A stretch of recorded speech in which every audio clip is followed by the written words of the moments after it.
हम लोग देखिए फर्स्ट लिस्ट हमको लगता है कि 2-4 दिन में हम लोग 6-7 सीट का तो अनाउंस कर देंगे। पहला गठबंधन तो निश्चित तौर पर उपचुनाव जो हुए तो वहीं टूट गया था। कांग्रेस तो राष्ट्रीय पार्टी है, जन जन में है, पूरे देश में है, इसलिए यहाँ भी अकेले चुनाव। इसलिए जनाधार की बात कीजिएगा तो फिर कांग्रेस उनसे बहुत आगे है। हम लोग भी पूरा ताकत से लड़ेंगे 2400 सीट और रिजल्ट जो होगा वो कांग्रेस के राजद से बढ़िया रिजल्ट होगा, ये मैं आपको बताना चाहूँगा। नमस्कार, आप देख रहे हैं लाइव सिटीज और आपके साथ मैं हूं वसीम खान। 24 सीटों पर एमएलसी का चुनाव होना है, मगर इस वक्त बिहार की राजनीति में यूं कहें कि भूचाल सा आया है, महागठबंधन टूट गया है। हमारे साथ अजीत शर्मा जी हैं। अजीत जी, आप लगातार ये कहते दिखाई दे रहे थे कि महागठबंधन एकजुट है और कहीं ना कहीं 6 सीटें आप लोगों को महागठबंधन में दी जाएगी, मगर अब सब कुछ पानी फिरता दिखा और अब आप लोग दावा कर रहे हैं 24 सीटों पर लड़ेंगे। नहीं, ऐसा नहीं है कि हमने ये कहा था गठबंधन। मैंने कहा था गठबंधन है, विचारधारा का गठबंधन है। गठबंधन तो निश्चित तौर पर उपचुनाव जो हुए तो वहीं टूट गया था, चूंकि कुशेश्वर थान हमारी सीट थी, वहाँ राजद अनाउंस कर दिया। हम लोग तो चाहते थे गठबंधन रहे और भारतीय जनता पार्टी को रोक सके। दिल्ली मैं अध्यक्ष हमारे मदन मोहन झा जी और हमारे सांसद अखिलेश जी, हम लोगों ने आदरणीय लालू से बात भी किया था। उन्होंने कहा था कि तेजस्वी जी बाहर गए हुए हैं, वो आते हैं फिर बात करेंगे। और जब वो लौट के आए, लालू जी से मिले और उसका अनाउंस कर दिया कि मैं सब सीट पर लड़ रहा हूँ। तो कांग्रेस पार्टी की अपनी विचारधारा है। हम लोग तो गठबंधन इसलिए था, चाहते थे कि जुटता रहे, कि भारतीय जनता पार्टी को हमेशा हम बेदखल कर दें सत्ता से, केंद्र से। लेकिन वो उन्होंने अनाउंस कर दिया, तो हम लोग भी अब 2400 सीट पर तैयारी कर रहे हैं, जहाँ से उम्मीदवार हमको बढ़िया मिलेगा। इसे हम लोग देखिए फर्स्ट लिस्ट हमको लगता है कि 2-4 दिन में हम लोग 6-7 सीट का तो अनाउंस कर देंगे पहला। उसके बाद और हम लोग होमवर्क कर रहे हैं, सब जगह से अप्लाई हो गया है और अब हम लोग जान रहे हैं कि कांग्रेसी कौन मजबूत है, उनको चुनाव लड़ाएंगे।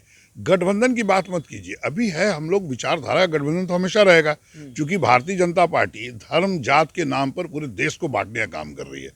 विकास पूरा अवरुद्ध हो रहा है, रोजगार नहीं मिल रहा है। उस हिसाब से हम लोग चाहते थे कि एक साथ लड़े, नहीं हुआ तो क्या दिक्कत है। कांग्रेस तो राष्ट्रीय पार्टी है, जन जन में है, पूरे देश में है, इसलिए यहाँ भी अकेले चुनाव लड़ेंगे। सवाल यह है कि 5-6 सीट योग भी कांग्रेस को राजद ने नहीं समझा, साफ साफ लफ्जों में इनकार कर दिया। उनके तमाम नेता ये कहते दिखाई दे रहे थे कि आप लोगों को समझना चाहिए। देखिए, उदाहरण के स्वरूप मैंने पहले भी कहा है कि राजद समझती है कांग्रेस को जनाधार नहीं है। भागलपुर में 2005 में चुनाव लड़ा, हमारे खिलाफ राजद भी लड़ा, भारतीय जनता पार्टी भी लड़ी। राजद को 19,500 या 20,000 वोट आया होगा और मुझे 34,000 वोट आया था। 2010 में फिर से राजद लड़ी मेरे खिलाफ, मैं भी कांग्रेस से लड़ा, मेरे को 38,144 वोट आया था और उनको लोजपा के साथ थे राजद, तो उनको 18,500 वोट आया था। भारतीय जनता पार्टी जीती थी। इसलिए जनाधार की बात कीजिएगा तो फिर कांग्रेस उनसे बहुत आगे है। लेकिन हम लोग भारतीय जनता पार्टी को रोकने के लिए गठबंधन किए थे। अगर टूटा है तो वो उनको सोचना है। हम लोग पूरे देश में कन-कन में और हम लोग इस मजबूती से चुनाव लड़ेंगे। आपको नहीं लग रहा है नुकसान दोनों के होगा?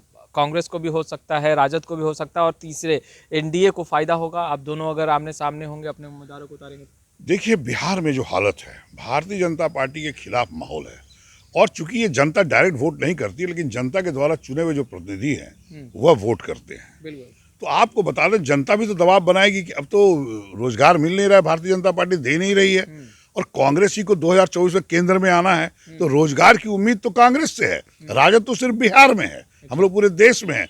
इसलिए जनता अगर सोचेगी तो दबाव बना के कांग्रेस के उम्मीदवार को वोट करेगी और कांग्रेस विधान परिषद में अधिक सीट जीतेगा। अच्छा, 6 सीटों की आप लोग लगातार मांग कर रहे थे कि 6-7 सीट। लालू प्रसाद यादव ने भी एक बयान में कहा था उतना सीटें मिल जाएं तो हम लोग साथ में ही आएंगे। मगर अब जो वर्तमान में स्थिति है, आप लोग 24 सीटों पर अपने उम्मीदवारों को उतारने की बात कर रहे हैं। क्या लगता है आगे का भविष्य महागठबंधन इस तरीके से नोकझोंक उपचुनाव में देख लें या अभी के वर्तमान का एमएलसी का जो चुनाव है इसमें देख लें, शुभ संकेत तो देता हुआ दिखाई नहीं दे रहा है? वो आप कह रहे हैं, लेकिन देखिए शुभ तो होता ही है। जब आप अकेले भी लड़िएगा तो आपका जनाधार मजबूत होगा। और रहा कि आदरणीय लालू प्रसाद यादव जी निश्चित तौर पर पिछले जो उपचुनाव में आए थे तो उन्होंने कहा था कि विधान परिषद 6-7 सीट कांग्रेस लड़ेगी। हमारा भी मानना था कि जब हम लोग पिछला चुनाव लड़े थे तो जदयू 10 सीट लड़ा था, राजद 10 सीट लड़े थे, कांग्रेस 4 सीट पर लड़ा था। 24 हो गए।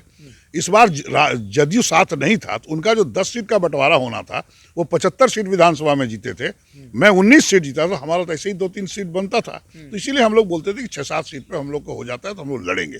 लेकिन उन्होंने तो पूरा अनाउंस किया, तो हम तो खुश हैं कि हम लोग भी पूरा ताकत से लड़ेंगे 2400 सीट, और रिजल्ट जो होगा वो कांग्रेस के राजद से बढ़िया रिजल्ट होगा, ये मैं आपको बताना चाहता हूँ। एक आखिरी सवाल, राजद हमेशा से कहता रहा है कि बड़े भाई की भूमिका में है, तो क्या बड़े भाई को घर चलाना नहीं आया, यही कारण है कि टूट और बिखराव देखने को मिल रहा है? लेकिन निश्चित तौर पर आदरणीय लालू प्रसाद यादव जी और राजद ने 75 सीट जीता था, इसलिए बिहार विधानसभा के अंदर निश्चित तौर पर बड़ी पार्टी है। लेकिन देश के पैमाने पर कांग्रेस बड़ी पार्टी है, मैं आपको बता दूं। उनको करना चाहिए था, चूंकि भारतीय जनता पार्टी को रोकना है तो निश्चित तौर पर उनको गठबंधन करना चाहिए था, और बहुत ज़्यादा सीट हम लोग मांग भी नहीं रहे, डिमांड ये नहीं कर रहे थे, हम लोग तो वाजिब मान रहे थे, मांग भी नहीं रहे, अभी तो बात ही नहीं हुई थी, लेकिन हम लोग दिमाग में रख लिए थे कि 7 सीट भी हम लोग चलेगा। लेकिन अब वो क्यों तोड़े हैं, क्या है वो उनका है, लेकिन विचारधारा बता दें कि हम लोग का जो विचारधारा है कांग्रेस का, वो अपने पर चलेगा। और गठबंधन इसलिए था कि हमको भारतीय जनता पार्टी को रोकना था, जो देश को तोड़ने का काम कर रही है। अब आगे क्या होगा नहीं जानते, लेकिन अभी हम लोग अकेले चुनाव लड़ रहे हैं, और निश्चित तौर पर आदरणीय लालू यादव जी को थोड़ा सा इसमें गठबंधन रखना चाहिए था, नहीं रखें, जनता उससे जवाब पूछेगी। चुनाव में बेहतर परिणाम होंगे राजद से कांग्रेस के, ऐसा अजीत शर्मा जी कहते दिखाई दे रहे हैं। खैर, हम तमाम तस्वीरें लगातार अपडेट करते रहेंगे। अब तक आपने हमारे चैनल को सब्सक्राइब नहीं किया, तुरंत सब्सक्राइब कर ले। आपका बहुत बहुत शुक्रिया।